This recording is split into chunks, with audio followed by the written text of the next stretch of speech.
Hey there, cats and kitties. I am the Blues Man, Johnny Blues, and with this particular video, I'd like to talk about Doctor Who, specifically relating to that great topic of companions who never were in the history of Doctor Who, and who should have been. These are background characters that, for one reason or another, always stood out to me personally watching these stories, and in this particular case, I'm going to be going with two choices straight out of the classic series epic starring Tom Baker, and, of course, companions are Sarah Jane Smith and Harry Sullivan, respectively. Genesis of the Daleks. Now, this is the story that sees the very first appearance ever of Davros, the creator of the Daleks, and we find out a lot more about the war going on between the Khalids, the people, sort of the precursor to the Daleks, as well as the Thals. We're back on Skaro in this story where essentially the Doctor was, unwittingly sent there by his people, the Time Lords, to, try to figure out a way to circumvent the creation of the Daleks themselves. And we find out in this story that, what a malevolent character Davros is, in that he sells out his own people. Under the guise of peace, he goes to the Thals and says, "Bomb my people." The radiation fallout is exactly what he wants, though. He wants to mutate them, and in 1,000 years hence, they will become the Daleks we all know, love, and or fear, whether you're in series or just a fan of it. And in this story, you have these two characters that are just stand out to me and really great. One is a Thal woman, a young woman by the name of Bettan, who the Doctor meets after having tried to destroy the Thal rocket that's going to be sent to nuke, essentially, the Khalid city, the dome that they live in.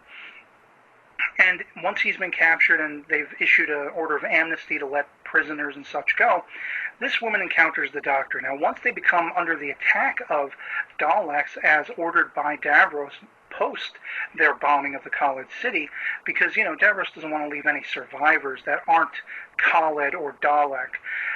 Basically it's Bettan who has a great on-screen rapport with Tom Baker's Doctor, in that it's very Joe Grant-esque, sort of that dynamic between Katie Manning's character and John Pertwee's third Doctor, at least in the beginning. Then, as we later see Bettan show up toward the end of this particular serial, she becomes very much more sort of a heroine of sorts. She's kind of Leela-esque in that she's a tough chick.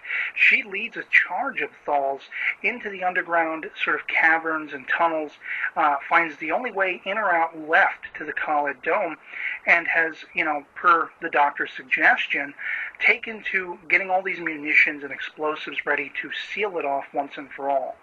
And in her interacting, essentially she's a take-charge chick, so it would have been really interesting. Say you had something of the Series 1 modern series Time War thing going on, with a season-long arc where, the Doctor takes her off into time and space, but time and time again she's haunted by the Daleks.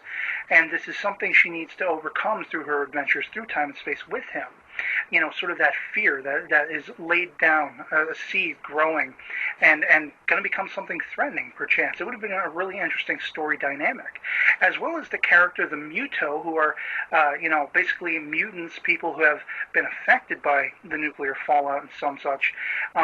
You have this character Sevrin, who Sarah Jane meets when she's been captured at one point, and he becomes an integral role in that he works with Bettan's Thal group, but he also is the only one who has courage enough to go back into the Khalid Dome and let the Doctor, Sarah Jane, and Harry, the three main trio of this particular story, let them know that they have to get out of there, otherwise they're going to be sealed in for good and all that stuff.